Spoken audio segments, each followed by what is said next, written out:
Alhamdulillah wa salatu wassalamu ala Rasulillah. Assalamu alaikum to everyone. I'm Shakil Saeed, CEO of Al-Rowad International School, and I'd like to welcome you all to our webinar today entitled Every Student Matters. The Rowad team, over its 21-year history, has been dedicated to pursuing academic excellence. And so it is with a view to continuing that tradition and constantly improving and growing that we're delighted to have with us as the latest and the newest member of our team, Matthew Cooper. Matthew, who's also known as Abdul Muhsin, was trained as a principal in the United Kingdom. He gained a lot of experience and insight during the years he served there. And we are looking forward to the value that he will add to Rowad, not only in helping us recruit the best and the brightest teachers from around the world, because of course we believe that your education is only as good as your teachers, but also in training and developing our teachers and school leaders, and inshallah enriching the educational experience of our students across the KG and primary, both of which in which he specialized. Just to remind our audience that at the end of this session, there will be a question and answer session. So please do put your questions in the chat box. We'll try and get to as many of these questions as we can during the session. And whatever we don't get to during the session, we will come back and answer them after the webinar. Just a quick view on what Abdul Muhsin and Matthew is going to talk about in this webinar. He's going to talk about his own experiences, starting from his own education, and then something about the framework, which is the title of the talk, Every Student Matters, and some brief insights into this framework, which is a very good tool for evaluating and improving schools. In this day and age, the topic of the hour is digital learning. So he'll talk briefly about digital learning at Rowad, and the importance of reading, he'll finish the talk with, and the end, which I'll leave him to explain at the end of his talk what that's about. Also on the webinar with us is our head of academics, Ali Kamara, and from the ladies' side we have Mrs. Nawal Finn. So without further delay, let me hand over the floor to Abdul Muhsin to begin the webinar. Bismillah, tafaddal Abdul Muhsin. Jazakallahu khairan. Bismillah walhamdulillah wassalatu wassalamu ala rasulillah ma ba'd. Just to welcome everyone to the meeting. Thank you for your attendance, and thank you to the team for welcoming me to Al-Rowad International School. It's been a very interesting and enjoyable first couple of weeks for me here. So I'm looking forward to working with the team and all the parents and the students, obviously, to really take things forward and make the learning experience for students at Rowad an excellent one. So let's all do that together, inshallah. Okay, so just an introduction about my work life so far. I started in education around about 2003, actually, when the Every Student Matter or Every Child Matters agenda was introduced. And I worked in a primary school in Birmingham, and I was a class teacher for grade 1 and then for grade 2 for 4 years. And then I became a principal of the same school, and I was a principal over there in Birmingham for grades, a couple of the KG grades up to grade 6 for 6 years. Brilliant experience, really enjoyed it. And when I was doing that, I was fortunate enough to study MPQH after my degree. So MPQH is the National Professional Qualification for Head Teachers, which basically means it equates to the same as a principal. So I studied that, and it's a government qualification that you have to have as a head teacher over there in England. And it involves working with the government and working with other school leaders in a peer group to visit their schools, to learn ways to do assessments, to help school improvement, to work with parents, to work with communities, to improve the overall educational experience in schools. So that was a fantastic time in my life and my career. I learned a tremendous amount of things from people and from the course itself, and things that I've been able to use in the schools that I've worked in subsequently, and I'm hoping to use them here as well in Al-Rowad International. I also was on the like the local board, if you like, of the central England education. I was representing private schools on that board. So we would discuss things, and then the things that we discussed or recommended would then go to the government for consideration. So it was a great time, a very enjoyable qualification, and something that I really enjoyed. Yeah, then after I left the school, I came to Saudi Arabia and I worked for a school in Iraq. I taught as well at that time in the school in Iraq here in Riyadh, and I was there for 8 years, and I was the academic principal there for all grades. But my real love and passion is for the lower grades. To be quite honest, that's my qualification. That was my initial practice in England. So I'm glad to be back working at Al-Rowad schools in the lower grades. You know, from KG to grade 6. Really looking forward to getting stuck in and benefiting, you know, the school community here. Okay, so that's a little bit about my background and my work experience. Okay, let's move on. So my experience at school, there's a picture of my school in beautiful Hertfordshire in southern England, just outside of London. And it was a great school, a private school with, you know, great teachers. There was loads of sporting activities and opportunities there. I used to love cross-country running and football. And in primary school, I was a great student. You know, nearly top of everything. Enjoyed all the subjects, reading, writing, math, like I said, sports, excellent. But unfortunately, in secondary school, my parents became sick, you know, very sick, and they weren't able to support me as well. And the school kind of lost track of me a bit. I didn't feel like I was well supported, and I kind of lost track in my education. So something that really drives me now is every student. No student, I know here in Riyadh, a lot of, you know, one of the mottos is no student left behind. That every student is so important, that we value every student, that we check on every student, that we love every student, and that, you know, importantly, we are focusing on their education in every lesson, in every assessment, in every, you know, the area of their school life and their education in general. That's so important to me because of my own experience at school. So that's a little bit of background of what drives me, that really drives me to succeed and to make a difference in the lives of students. Okay, so let's move on to Every Student Matters. And in this kind of a program, there are 5 outcomes. And you can see them on the screen there. Be healthy, stay safe, enjoy and achieve, make a positive contribution, and achieve economic well-being. So Every Student Matters came about in the early 2000s in England as a result of some research from some government bodies. And one of their big recommendations was that the earlier students or children attend school, the better their life chances and life outcomes are. That if they are exposed to excellent school provision from a very early age, they are more likely to lead healthy, safe, enjoyable, and positive lives. And then number 5 there is more related to, you know, getting a job or entering the work environment, achieve economic well-being. That's what it means. We're going to leave that one today, but that would be more focused on upper grades. But that's what the recommendations of the research of Every Student Matters came out with. Again, be healthy, stay safe, enjoy and achieve, and make a positive contribution. So when you meet me, you'll hear me talking about these things regularly because they are very important. I think you'll all agree in our lives and also the lives of our students here at Al-Rowad International School. So let's move on and dig a little deeper into a couple of the sections. So we've got stay safe. So in our lives, one of the main priorities is to have a safe life, to be safe, and to be safe in the different environments that we interact in. So we'll take one section there, to be safe from accidents. So as an example, our school will do risk assessments. They will check the building, they will check the playgrounds, they will check the electrical supply, for example, the fire alarms, all these types of things to ensure there is a safe environment for our students, but also safe from accidents in the way that, let's say, a student goes to the beach. How are they able to be safe at the beach?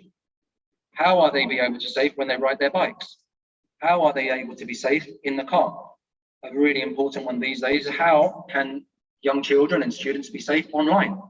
So this program focuses and gives the students the tools proactively on how to be safe in their lives from now, and take those life skills all the way through to adulthood. So you can see safety from accidents. And those things are taught within the school, or we go on school trips, or it could be, like I said, something like a risk assessment the school itself does.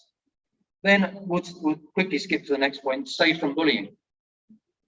So that we have in Al-Rowad International School policies in place that safeguard children and make them feel safe in the playground, in the classroom, when they're going home, on the school buses, all these types of things.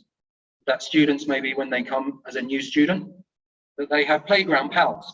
So the playground pal is, rewarding and feels a sense of community to help keep his friend or her friend safe. That there is a school council, for example, that recommends ideas from the children of how they can be safe and how they can feel secure and safe in the school environment.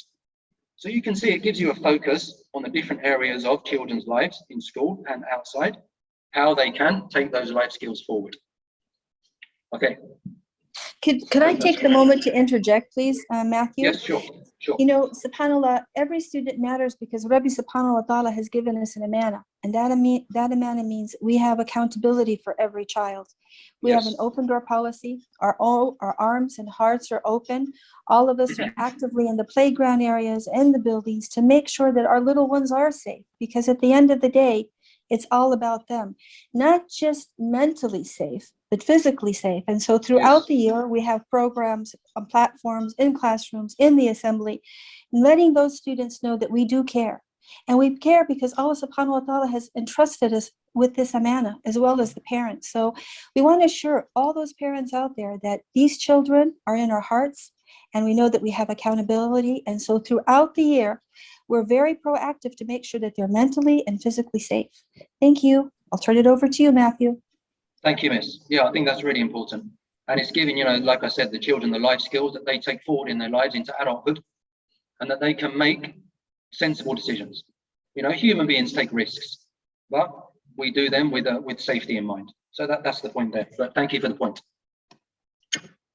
So the next point, like I said, there's 5, but we'll just focus on 2 for today. That students can enjoy and achieve their educational life and their life outside of school as well. So that, for example, students, the young students, they may get a bit nervous when they're first coming to school or coming back to school. So that maybe we can put in school visits, plenty of really effective contact with the parents. When the students come back, maybe, because they've been in the home for so long, they might feel a bit nervous about that. But we want them to enjoy and achieve things in their school life from the get-go, from when they come back, right from the start, so that we have plans in place to ensure that they do that. And they have opportunities when they come and enjoy school in the next section. They have opportunities to be successful, that they love attending school. Sometimes I remember waking up at school and thinking when I was in secondary, I don't want to go to school today. But it's a real good indicator that if a child is waking up early and, I can't wait to go to school, mum, can't wait to go to school, dad, they're enjoying, and they're more likely to achieve if they're enjoying. So creating that environment within Al-Rowad, which I'm sure is already here, by the way, that is so important for a child, that we're focused on the books. Yes, we're focused on content. Yes, we're focused on our Islamic identity, but we're also focused on enjoyment. If you enjoy something, you're far more likely to achieve great things in that thing that you enjoy. Yes, so we are target setters in Al-Rowad International School, and we set high quality teaching and learning standards, and we push those standards. We have Cognia this year accrediting us, and their standards are very high, and we got a great accreditation the last time, and this time we want to be even better and keep making those things move forward. How can we do that? Teachers can enjoy and achieve. Parents can enjoy and achieve and feel safe in the knowledge that they're sending their student and their son or their daughter to Al-Rowad International School, and we all enjoy and achieve together. So I hope that gives you like a brief overlook of the framework of Every Student Matters. And like I said, it will be something that I'll be focusing on throughout the year, and hopefully, many years down the line at Al-Rowad International School.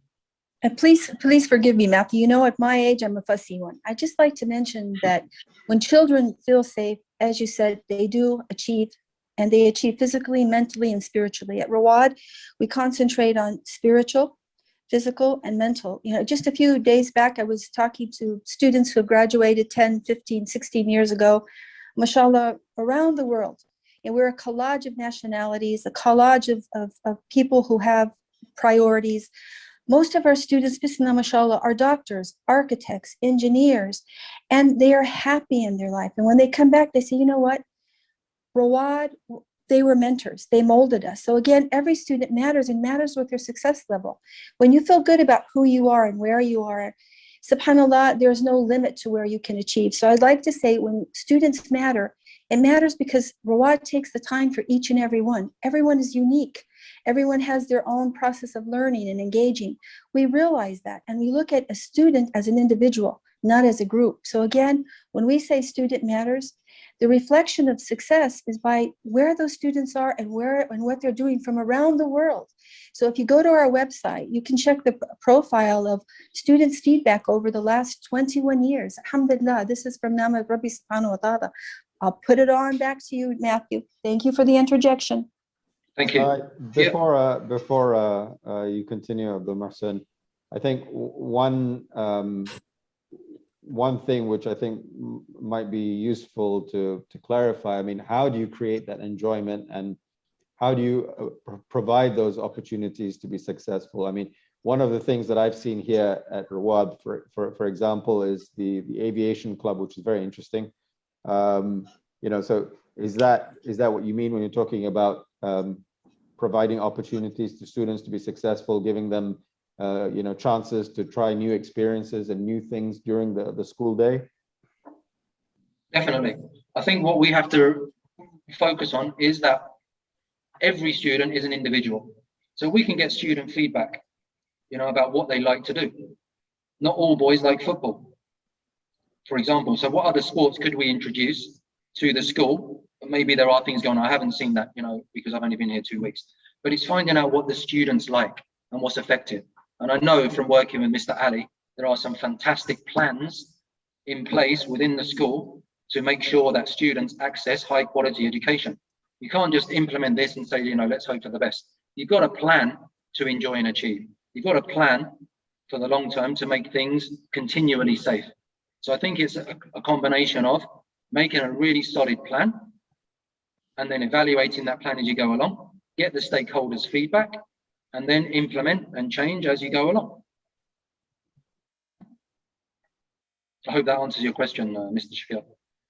Thank you, Mr. Cooper. Yeah. So, great. Matthew, one other thing I would just also like to interject here is that, and our parents are aware of this, especially when we introduced the project-based learning, you know, yes. PBL 5 years ago. And we've seen a tremendous amount of our students enjoying and achieving better grades since we introduced the project-based learning. Of course, the project-based learning is not just questions and answers. It builds the student cognitive skills and ensuring that they gain skills that they're going to use not just for now, but also in their career development. You know, it provides opportunity for students to investigate and, of course, respond to authentic, engaging, and complex questions. And it's very interesting to see how our students are growing. And over the years, we've seen those who have left the school returning back. They share their experiences with us since we introduced the project-based learning. And now this experience has helped them tremendously at the university level. So question for you, Ali, yeah. on that is, I mean, do you think the project-based learning is more interesting because of the fact that it has, you know, direct relevance to real life and applications of what they're learning to real life? Is that what makes it as engaging as it does? Absolutely, because it's a student-centered pedagogy, and it directly involves, you know, dynamic approach, but also, you know, support students to gain not just what academics is talking about within the classrooms, but also connect them to the real world challenges and problems. So this is something that, you know, we've tried and tested, and it's working. Of course, there are room for improvement, and that's what we believe, you know, Matthew being a specialist in the primary and the KG section, especially the primary in this case, will be able to help us to move forward and make it even better. Thank you, Ali. Yeah, thank you. Just to add a couple of points to that, I think it's really important with the project-based learning and learning in general, is that we get across to the students, how can I apply this knowledge in my real life? Maybe a student is not really, you know, is going to be a mathematician, for example, but they need those mathematical skills in their real life. And once they understand that, they're much more likely to be engaged in the subject, right? So it's how, and I think project-based learning is really good at that, because it gives you real life applications, right? I think it's a very powerful tool. And just something to build on from Ms. Nawal, that I think that the students are a proof. And what I mean by that is when they go on to graduate, or when they graduate from year 6 into middle school, or from middle school to secondary school, you can tell how the students are by way of their character, by way of their academic knowledge, by way of their personality. And from what I've seen so far and the stories that I've heard so far, I've seen some fantastic results in the proof of the student, the knowledge of the student, the enjoyment that the student has said. I've, you know, watched a few videos on YouTube and things like that, and heard some stories from the teachers and from the leadership team. And that is like the proof is in the pudding, as we say in English. The proof is the student himself. And you can also gauge that enjoyment and achievement and all those things that I've been talking about. The way the teachers, how positive they've been. That I've seen, we did some training last week on demo lessons, how positive they were, giving each other feedback. You know, the learning vibe, if you like, in the classrooms was amazing. It was so refreshing to see, so, you know, so interesting. So if that school community has that buzz around it, from the students, from the parents, and we're all going in the same direction from the leadership team, you can achieve great things. Trust me, I've seen it. So we're going to achieve great things, inshallah. So thank you for your interjections there, guys. Thank you. Okay. So let's skip on to the next section. We're going to talk briefly about digital learning. And obviously, we're going to have to manage the process of the students coming back to school. The plan is in place. Everything's solid. I'm confident that we're going to be fine, inshallah.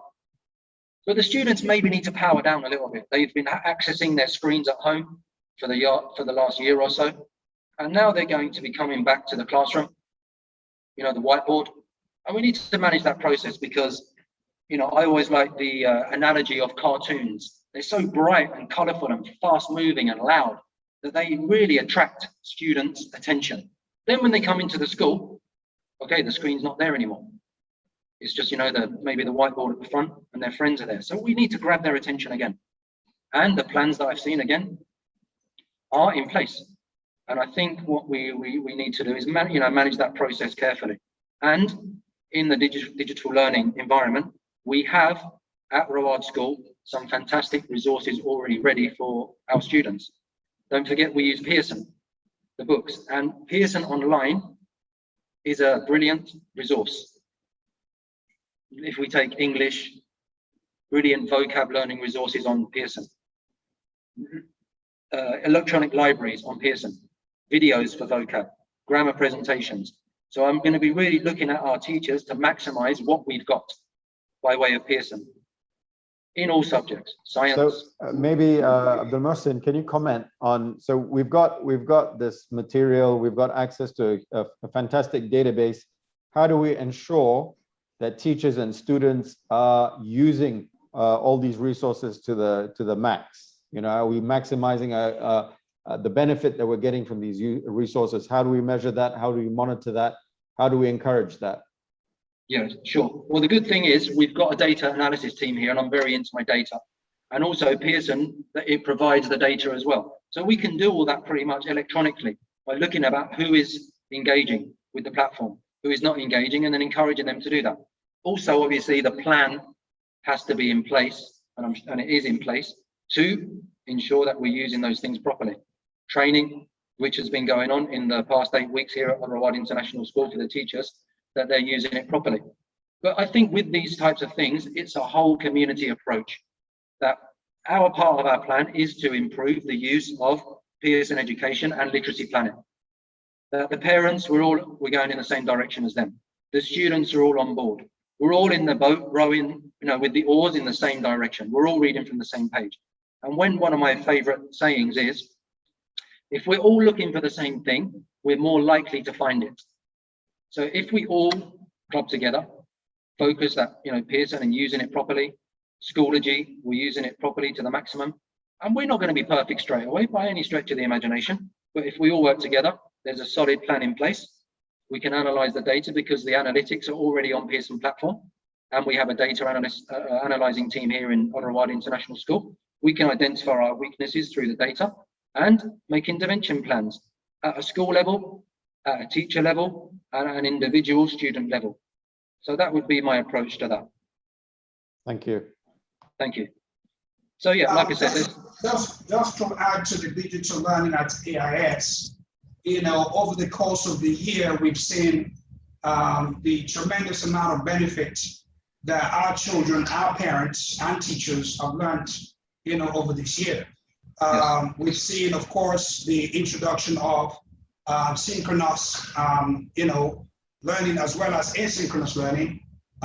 Children are really enjoying themselves. We have the 24 hours resources in our LMS, which is Schoology. Very flexible. The interface is, one of the best I've seen out there in terms of digital resources when it comes to learning management system. So here at Al-Rowad International School, we are, dedicated to provide our students, not just with a conventional way of learning, but also provide them the opportunity to be digital learners. I think, Ali, while you're there, just, a question that maybe you can address is, the strategies that you would use in a physical classroom are going to be different to the strategies that you'd use in a digital environment. Maybe you could touch on some of the differences between the strategy for physical and strategy for online learning. Well, there are similarities with regards to what you're asking, but when it comes to digital learning, we are trying to develop the skills of the children or our students to be digital learners, because the way the world is moving today, they need to be equipped with technology. So we're encouraging a vast amount of technology into our platform. Students are now able to be more flexible when it comes to conventional way of learning. In the classroom, of course, the face-to-face learning, we've seen, where teachers are using digital platform at the same time to ensure that, all of this is in place to develop our children for the future. So I think my question is to both Abdul Mohsen and Ali. It's easy to engage a student in a classroom. He's got his friends around him. He's got his teacher in front of him. There's the physical interaction. There's the body language. All of that is going on when you're in a physical class. But if you're sitting behind a computer and you're doing, online learning, you're missing out on all those additional aspects. So how do we counter that and still make the learning experience effective? I think that's my question. Maybe Abdul Mohsen, if you've got a view on that. I think that comes down to the planning of the teacher, obviously, and that the managers are following that up, that they're using the different strategies, that it's not just the teacher talking at the screen, as in a class, and it's the students are given activities that are engaging them, whether that's, typing skills or solving word problems or researching online and then coming back to the teacher with the answers or their ideas. It really does matter that the plan of the teacher is really solid. And I think the plans in Pearson education are really solid. I can't really expand on that because I haven't seen the teaching going on here yet in Al-Rowad. But I would say that I can just add to this, Matthew, because our LMS, like I mentioned earlier, it has one of the best interface with most of the elements that I've seen out there. But also because we couple that up with, Zoom. And with Zoom, providing live sessions for our students. teachers are able to, incorporate different forms of digital platforms as well as digital tools that get the class going. Very engaging. And if you see some of those classes, you feel like you're actually within the real classroom. So students are able to collaborate. They're able to send feedback within the forum and group. So teachers are really on the spot responding to students, even though they're not in the live classroom. So this is one of the great benefits of digital learning at ASI. We feel that our students and teachers, yes, they've been away for almost a year and a half, but yet the conventional learning is still somewhat they feel that within the the digital platform. So Al-Rowad International School has made that opportunity for our students and providing 24 hours resources, online resources, also give the opportunity to the parents to ask questions and find out about what's going on for the within the school regarding their children. Mr. Ali, I'd also like to interject that, a big shout out to our parents, because when this all happened and we had this sudden change, within a few days, we got a system running up that we had no familiarity with. And the best thing about Rowad, after being 21 years, I can honestly say we're transparent. We realize that, we need to look at how we can make things better. And when we look how we started and where we are now, mashallah, we're amazing. And I want to say thank you to the parents out there, because they were so supportive, and we were in the same boat together and we were rowing in the same direction. And so again, we had our platform out there, we had learning sessions, we had videos, and we had our IT staff, 7/24 for questions. If a person had an internet problem, well, we were on top of it. If a person had a problem with an exam, we were on top of it. And we made exceptions because COVID taught us that there is no rule, but there are exceptions for problems and solutions. So again, a big shout out to our parents, because they were super supportive, and to our staff, because we realized if we realized anything with COVID, nothing is for sure, but we're there for you and there to make exceptions. So again, I just wanted to say that Schoology and Zoom, it's an amazing platform. We learned, it was a process of baby steps, and now we're running with it.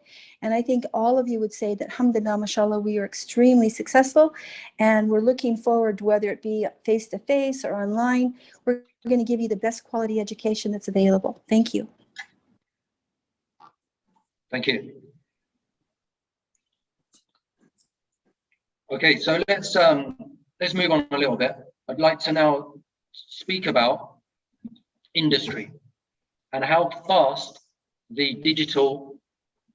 our digital lives and the digital industries are developing and moving at an incredibly fast pace. So I'm interested in blockchain technology and other aspects of online life as well. But blockchain, I did a university qualification last year in the lockdown, and I became very interested in that. So I just wanted to show you and give you an example of how that is so fast moving. So this is a website that sprung up recently called OpenC. You can see there in the top left-hand corner of the screen. And OpenC is a website that sells and mints or prints digital art. And digital art, which is on the blockchain. So for example, if you look at the penguin on the right-hand side, it's a party penguin. That's what it's called. And this party penguin is currently on auction for about 0.5 Ethereum, because it's on the Ethereum blockchain online. And that is worth about you could say about $2,000. Why is it worth $2,000? Because it's unique. There's only one of those. But you could say, I could just right click that and save it. Okay, in effect you could, but it's unique because behind it, there is computer code, a unique computer code on the Ethereum blockchain, which makes that image unique. And those hair clips, only that party penguin has them. That leaf on the head, only that party penguin has them.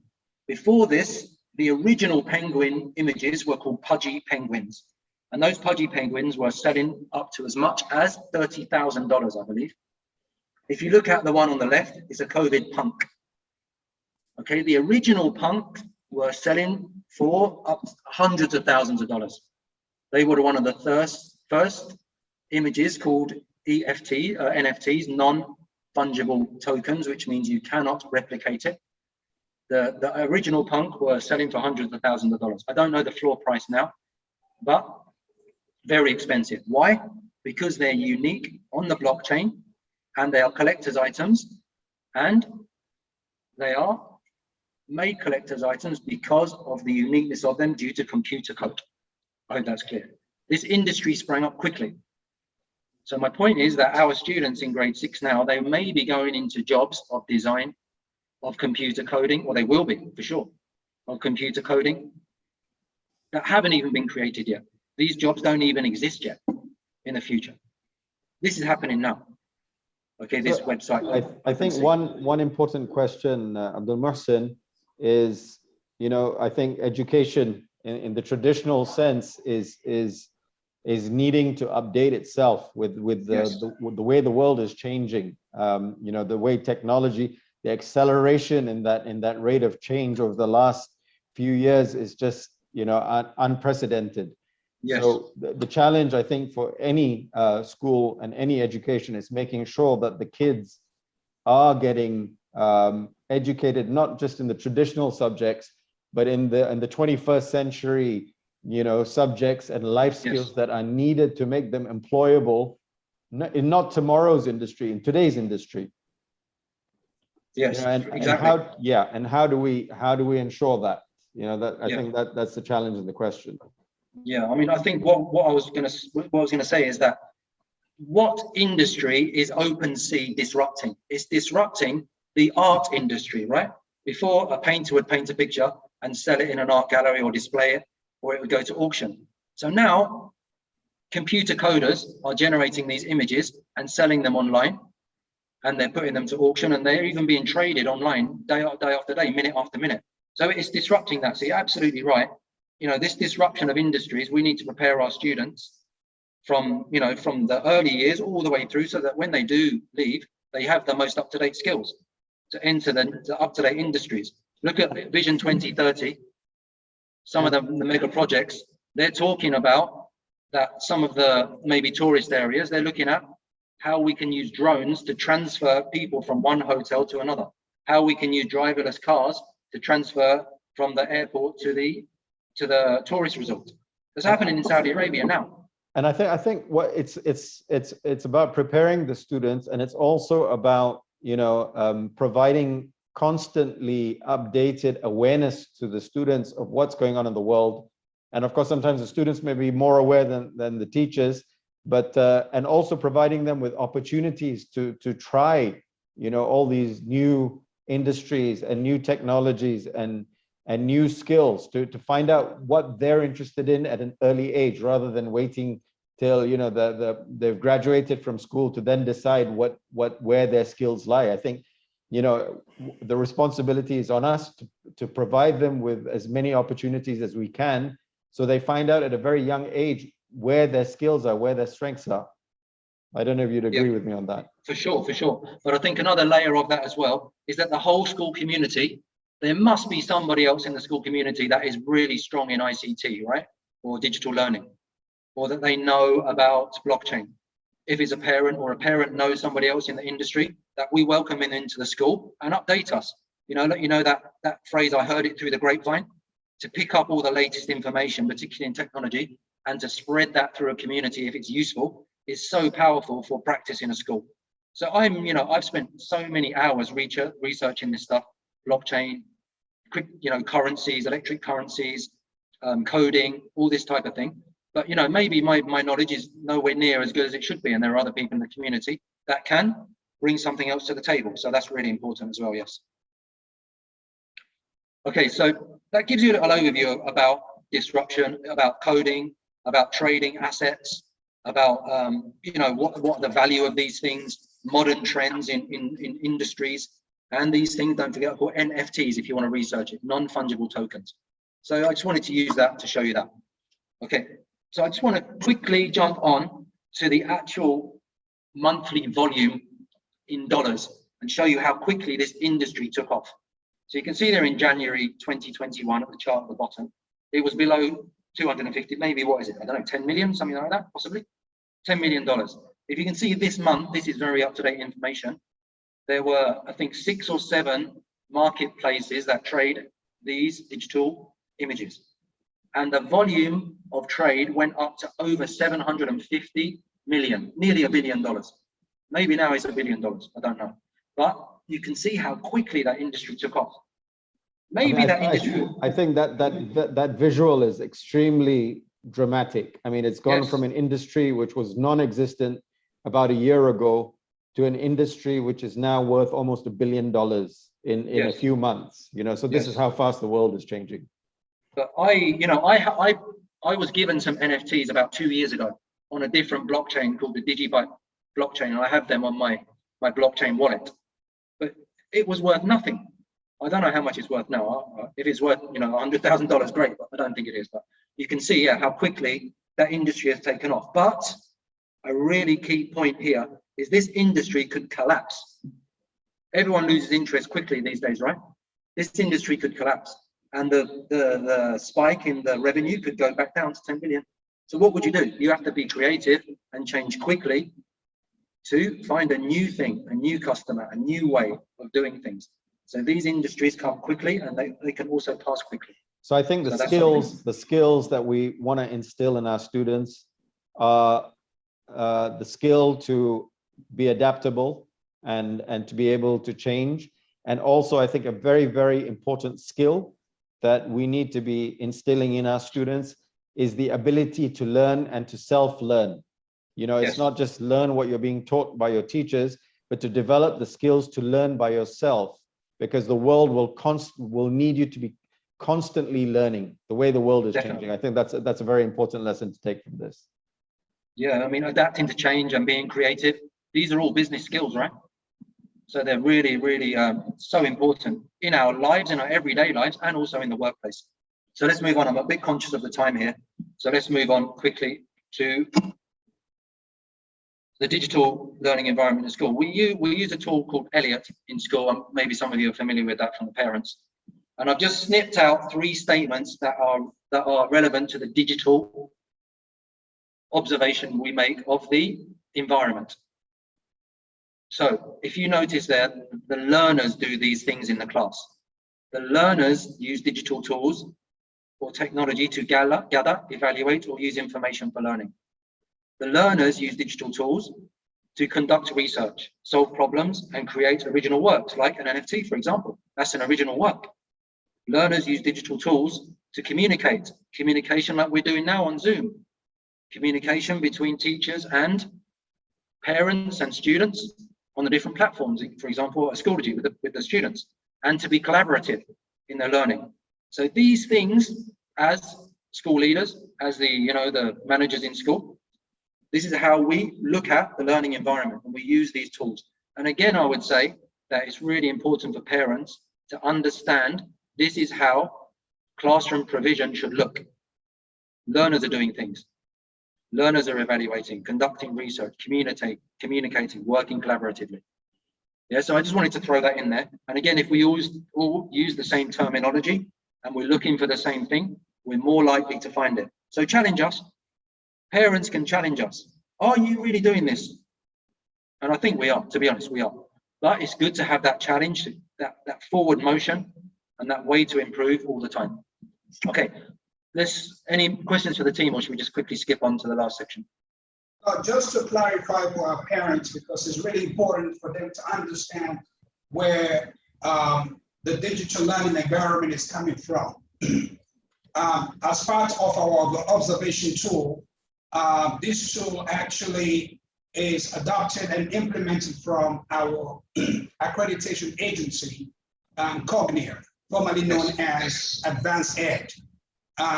The idea of the digital learning tool, which is called Elliot for short, is called for short, Effective Learning Environmental Observation Tool. The focus is really not on the teacher. The focus would be on our students, how engaging our students are. So this particular tool will be used by our teachers this year to ensure that what's going on in the classroom is engaging. Our academic supervisors, heads of department, they will use this particular tool ensuring that the learning that is going on in the classroom is engaging and is supportive. And not only that, students are fully engaged in digital technology, enhancing the learning skill and so on. So it's really important for the parents to be aware of this. And inshallah, in the coming months, this is something that is going to be widely known in Al-Rowad International School. Yeah, I mean, I've used this tool for the past, I would say 5 or 6 years, and it is really effective. So that's something, keep your eyes and ears open, and we'll be working with this tool as we go through the academic year. Okay, guys, I'm going to skip on because I'm running out of time here. So the last section is to do with reading and how we enhance and use reading in Al-Rowad International. And there's a book that I used to read as a kid, as a child, by A.A. Milne, Now We Are Six. And this is a collection of poems, an absolutely beautiful book, fantastic book that gives me such fond memories of reading in my old school, Sherwood's Wood. So A.A. Milne, for those of you who don't know, he wrote Winnie the Pooh as well. You can see Winnie the Pooh there, jumping out of the grass. Does anyone know the boy's name in the middle? Christopher Robin. And the animal on the left-hand side is called Piglet. And these characters go on to have tremendous amounts of fun in the British countryside, and you can engage with them and enjoy their escapades of various things that they do in the UK. And it's a brilliant book that I guarantee your child will love it if you can find it, either in a bookstore or Amazon or whatever it may be. So my point here is that Al-Rowad, we have, yes, a good phonics program, and we have a varied approach to reading, and our focus will be on individuals, on classes, on intervention, on extension, on student performance, assessment, and enjoyment. There's a varied approach to reading. Sometimes the books in Pearson, they don't have a full story.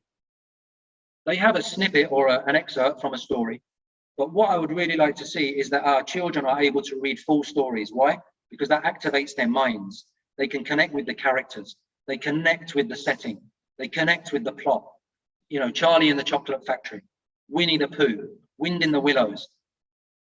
These types of books, children love them, and sometimes we forget the classics. So I would say to our parents, find a comfortable place to read with your child. Try and read the book from start to beginning over, if it takes 2 years, no problem. Read a book every night with your child, or a part of a book, a chapter, a poem, whatever it may be. So I'm just going to read to you now and see if you enjoy it. There's a picture there of Christopher Robin pulling Winnie the Pooh out of a hole, and behind him he has, that's Tigger, I think, and Eeyore, who is a donkey. And these are all characters from the Winnie the Pooh story. So let me read to you. This poem is called The End. When I was 1, I had just begun. When I was 2, I was nearly new. When I was 3, I was hardly me. When I was 4, I was not much more. When I was 5, I was just alive. But now I'm 6, I'm as clever. So I think I'll be 6 forever and ever. So I could read this poem over and over again, because I remember reading it as a child. And when I was 6, I'd love to go back to be 6 now and read it again in my old primary school, because that brings me back memories and it reminds me of my love for reading. So let's instill that love for reading and that enjoyment, that feeling of enjoyment and achievement when you finish a book.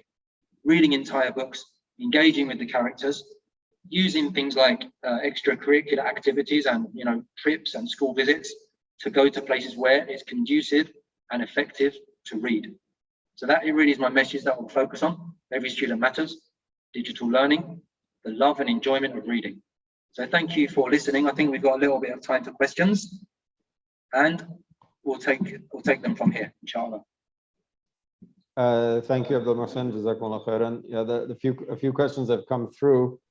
So the first one, and this maybe I can answer, is a parent who's talking about extracurricular activities and how they're important, as important as the basic academic education that the school provides. I couldn't agree more, and most definitely, coming from the schools that we've attended, and we've seen how developed sports and other extracurricular activities are in those schools outside of the kingdom. This is a personal mission to develop both sports and other extracurricular activities within Al-Rowad. I mean, we've been waiting for physical school to return we've been in discussions with a number of clubs and activities. We've even got an association going with Golf Saudi Arabia to introduce golf to our kids. We're bringing in equestrian in terms of the sports and various other activities.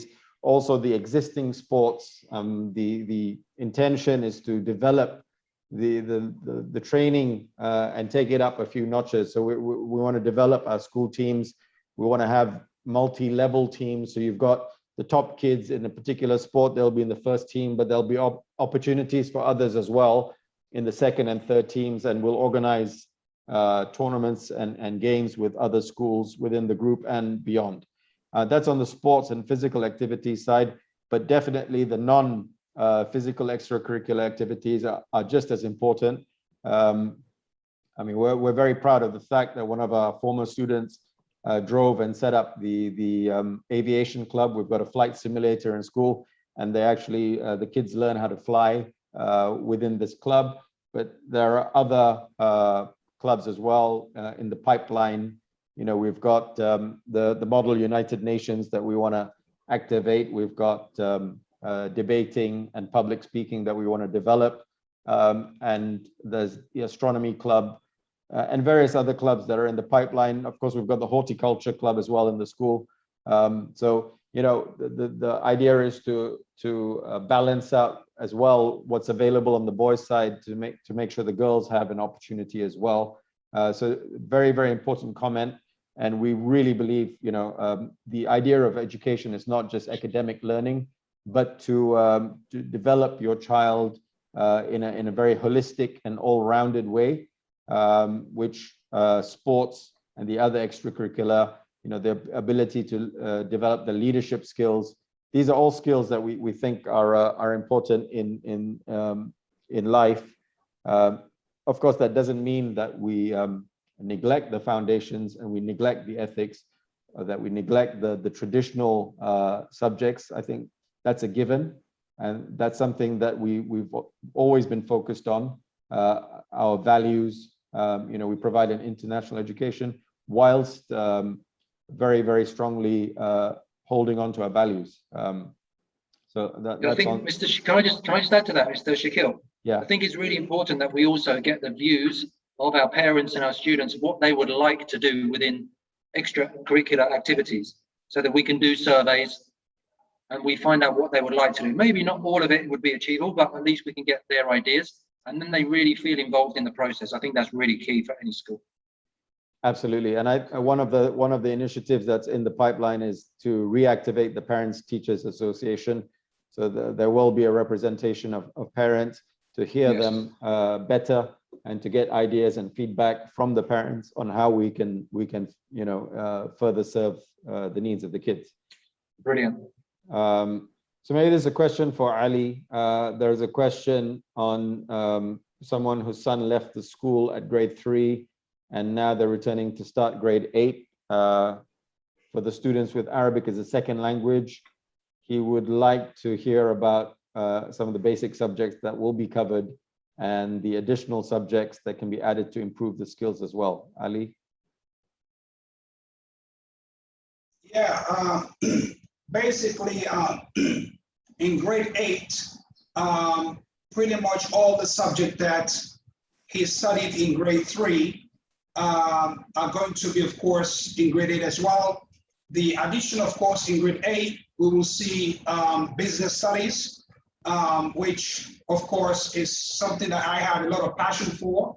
When I came to Al-Rowad International School, I introduced that subject in Al-Rowad International School, and I taught that subject up to AS and A2 levels. So business studies will be introduced in grade 8 to give the student an opportunity to enjoy the experience of, learning how to do different type of businesses and having the skill set, hopefully when they graduate, to exercise that opportunity in the real world. So business studies is definitely an addition to all the other subjects that we provide in grade 3, 4, 5, and 6, and 7. Yeah. Thank you, Ali. There's a question about physical school starting on the 29th August for grade 7 and above. Yes, it will start for those who've been vaccinated. And the timings will be confirmed once we have the clear guidance from the ministry. Grade 7, of course, is included as well. Timetables for grade 3 and 4 at the moment is starting at 3:30 p.m. And it's online for the first 8 weeks or less, depending on when the country reaches 70% vaccination. And then there's a very important question on KG, right? And we talked about, the learning process and the online learning process and the importance of physical interaction.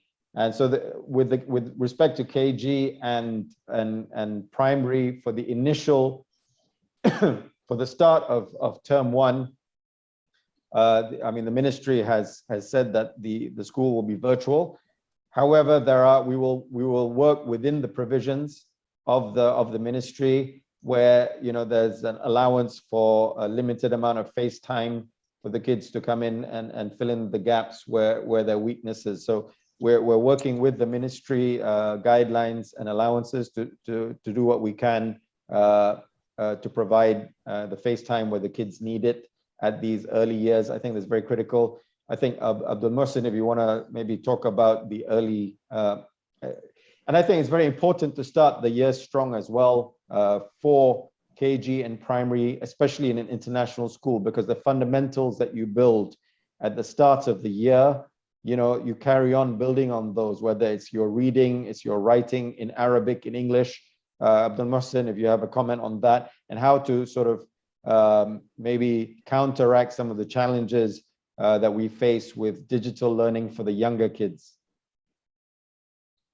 Yeah, I think it's down to us as a school to provide that quality content that engages the youngest of our students. So I would totally agree that, obviously I'm completely biased because I was an early years practitioner at the beginning of my career, and I wanted to come back into early years because I firmly believe that the earlier that you intervene with the students' education with quality provision, like I said, it will benefit them in their social skills, in their reading, numbers, their emotional well-being, all of these things. Obviously better back in school completely, but to give them that solid start, whether it's online or whatever it may be, whenever the coverage of 70% is reached, to give them that good, strong, solid start at the beginning of the academic year. Totally agree with you. So I think the point is that we will work within the ministry guidelines to provide as much face time as we can, even for those younger kids in KG and primary, inshallah. And there was a question about whether classes will be recorded for grade 10 as the son will not be able to attend. So what we're working on currently is for every grade where some of the kids are vaccinated and some of the kids are not vaccinated and therefore will not be able to attend the initial few weeks of the term. We're working on having physical classes for those who are vaccinated and providing digital classes for those who are not yet vaccinated and cannot attend. So this is something the academic team is working on. To add to that as well, Shakil, our parents, of course, they're familiar with that. We have asynchronized videos for each and every unit lesson that are taught in Al-Rowad International Schools. So that's exactly what I mentioned earlier about the 24 hours resources. And you also touched on the base of self-learning as well. So our students always have the opportunity to go back in Schoology and watch those videos, and ensuring that the learning is not just happening on the live classes or on a face-to-face basis, but they can also go back and watch those videos that provide key component of whatever they've learned during the live sessions or live classes. Thank you, Ali. And from Ayman Ouda, I think very important point. I couldn't agree more. We do want to have as much physical interaction as we can for the KG kids, and inshallah we will try to achieve that. Obviously we have restrictions from the ministry, but we will do what we can to provide as much physical contact. If it means a couple of times a week, we'll work to achieving that within the guidelines from the ministry, inshallah. I mean, there's a comment about the relevance of the discussion on blockchain to education. I think that was just an example to show how quickly the world is developing and how we need to keep our kids not only learning the traditional skills, which is not something that we undervalue in any way, but it's also something that we need to be aware of and incorporate into the education. So you can do a traditional maths class, or you can do a traditional English class, and within those classes you can incorporate 21st century skills. That's the objective. So within maths you can do statistics, you can have people exposed to data science, which is a subject of the day. Within your English or your business, you develop their presentation skills and et cetera, et cetera. So the idea is not to neglect the traditional, but to incorporate within your education and complement the traditional with the 21st century awareness, and the skills that really, if you don't start developing them from a young age, you're handicapping yourselves. Yeah, I'd just like to add to that. I'm not. My example was not to advocate blockchain or art. It was just to show that these industries are springing up so quickly, and that the skills are behind them. Like I mentioned, coding, exchanges, and the disruption of industry. Not so much that blockchain is great or whatever. It was more to do with the disruption. So in terms of, there was a question about stability of teachers during the year. Absolutely, we don't want to be changing teachers during the year at all. So the plans are being done at the start of the year, and the intention is for the teachers to continue with the students throughout the year.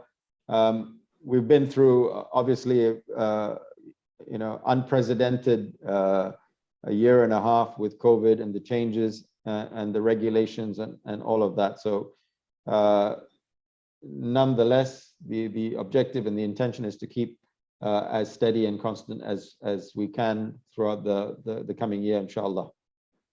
Ali, maybe you want to comment, will there be classes for gifted students or accelerate math? Well, yes, I mean, Al-Rowad International School is known for this. We already have math club as well as science club as well. So, I mean, they've been away for a year and a half, but hopefully the student returning back to school, that's something that we're going to put a lot of emphasis on. And, not just for gifted students, but also students that are, are having some difficulties. We provide, opportunities for each and every one of them. That's the title of this webinar today, Every Student Matters. So Al-Rowad International School will ensure that each and every child has an opportunity to grow. This is the idea, inshallah. I'd just like to add to that as well, particularly, in the classroom subjects. The Elliott observation tool, the first part of that is differentiation. It mentions differentiation in there.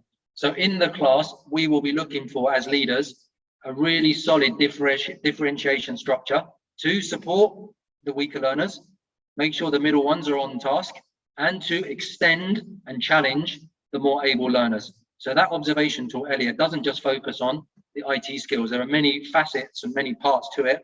I think there's 28 statements. So differentiation is something that I'll definitely be pushing to challenge our outstanding students. So we have a point from Amal that the extracurricular activities that we spoke about, a lot of the focus has been on the boys. Nawal, maybe you can comment on how this is developing on the girls' side. They're as important, and we need to make sure, of course, that whatever we're doing on the boys' side, the girls have as good an opportunity, if not more. SubhanAllah, we're transparent. Do we need improvement? Absolutely. Are we working? Absolutely. Will we have those activities for our daughters? Absolutely. Because at the end of the day, you need to have a healthy body to have a healthy mind, and we shouldn't have differentiation between sections. Inshallah, you're going to find that the activities are going to be awesome, inshallah. Can I just mention one thing before we leave?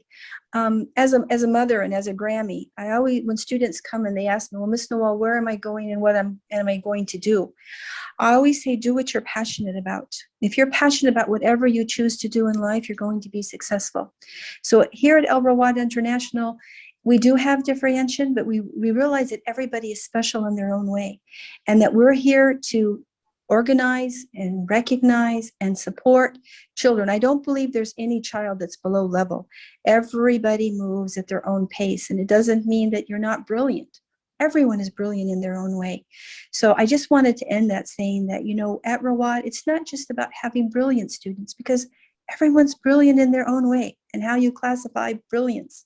So just rest assured that each and every one of your child is brilliant, matters, and that we will take care of them with our heart and soul, inshallah.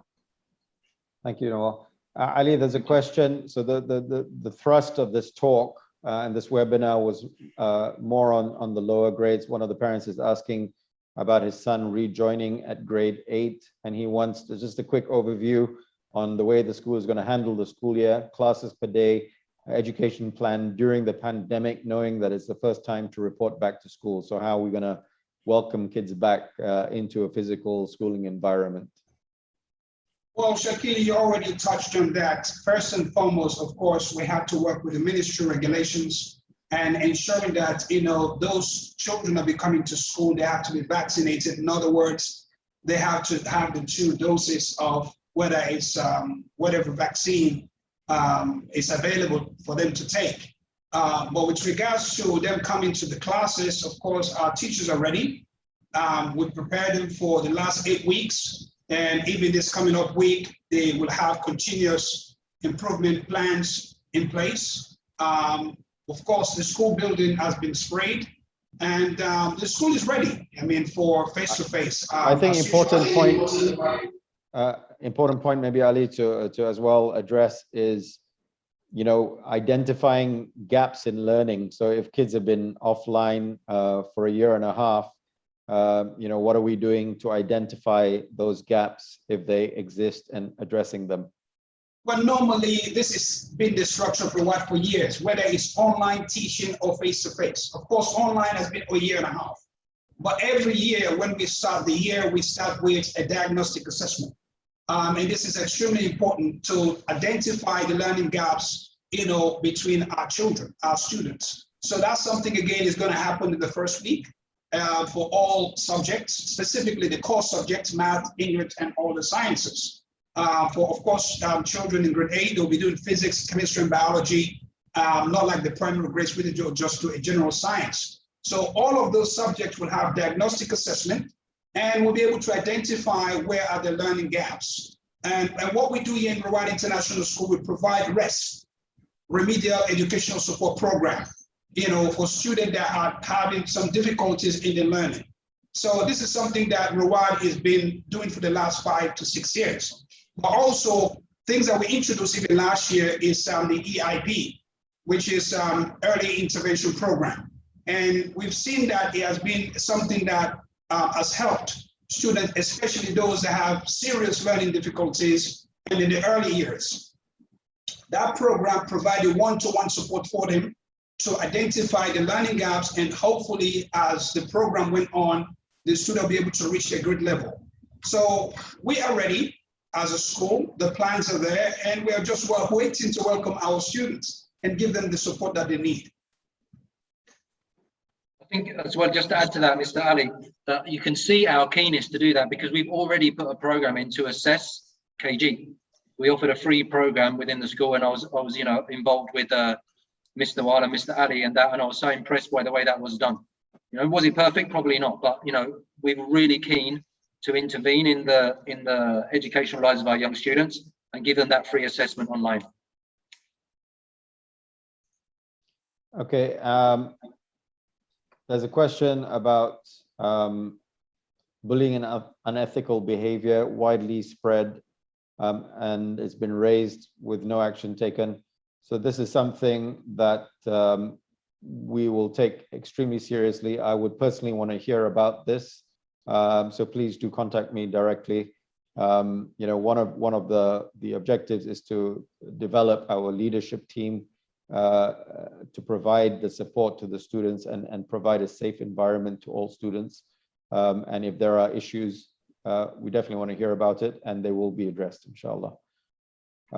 There's another question about Quran and there's a student joining who hasn't got any basics, and they're joining, I think, in year 3.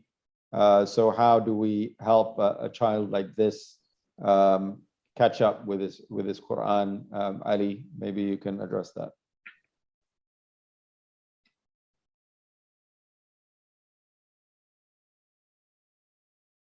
Ali.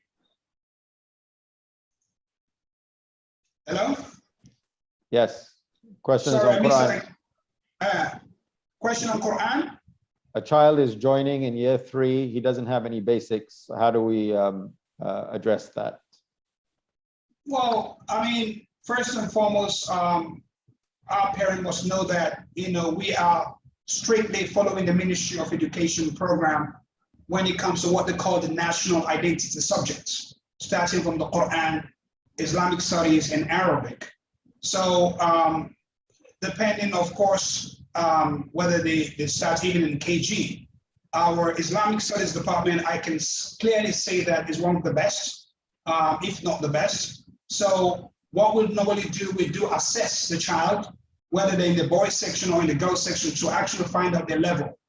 So our teachers are very experienced, and especially in the higher grades, which regards to the knowledge about the Quran. So they will be assessed. The child will be assessed to find out his level, and whatever level they may be, you just need to give us some time, and we will raise that level for them, inshallah. Thank you. There's a question also about accreditation for the British and American systems. Can you talk about the accreditations that we have, Ali, for British and American systems? Well, Al-Rowad International School is accredited by Cognia, like I mentioned earlier, formerly known by Advanced Ed. Cognia accredited both systems, the American Diploma and the British Curriculum Framework, which we call BCF. So the school is an accredited school. And what does that mean? It provides international standards. So whenever our children go anywhere in the world, whether they go back to the original countries or go to different countries, whether in the Western world, they know that they're coming from accredited school, a school that meets international standards, because Cognia, is one of the reputable, or maybe even one of the leading international agencies around the world. They're rigorous in regards to their accreditation standards, and they look at all angles of learning, even starting from the aspect of leadership as well, and all kinds of resources that the school provide. So yes, Al-Rowad International School is accredited by them. We're also a big affiliate of EdExcel, Cambridge, as well as the British Council. So Rowad has been partnership for many, many years with these organizations. So with that regard, whatever question you may have to accreditation, we're well aware of it, and we're ready to respond to any of those questions. Okay. There's a question about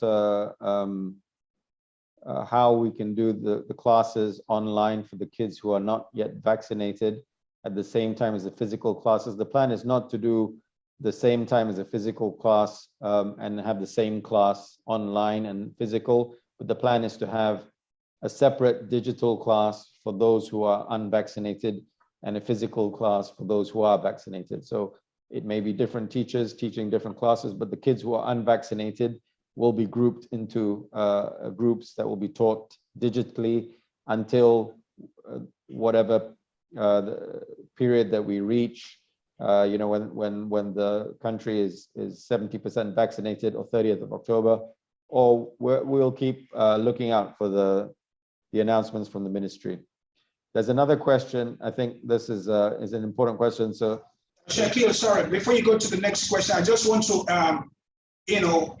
say to our parent, be rest assured that even though your child or your son or daughter, for example, might not meet the terms and conditions with regards to the vaccination period, be rest assured that whatever is going on in the physical classroom will be going on in the digital classroom as well.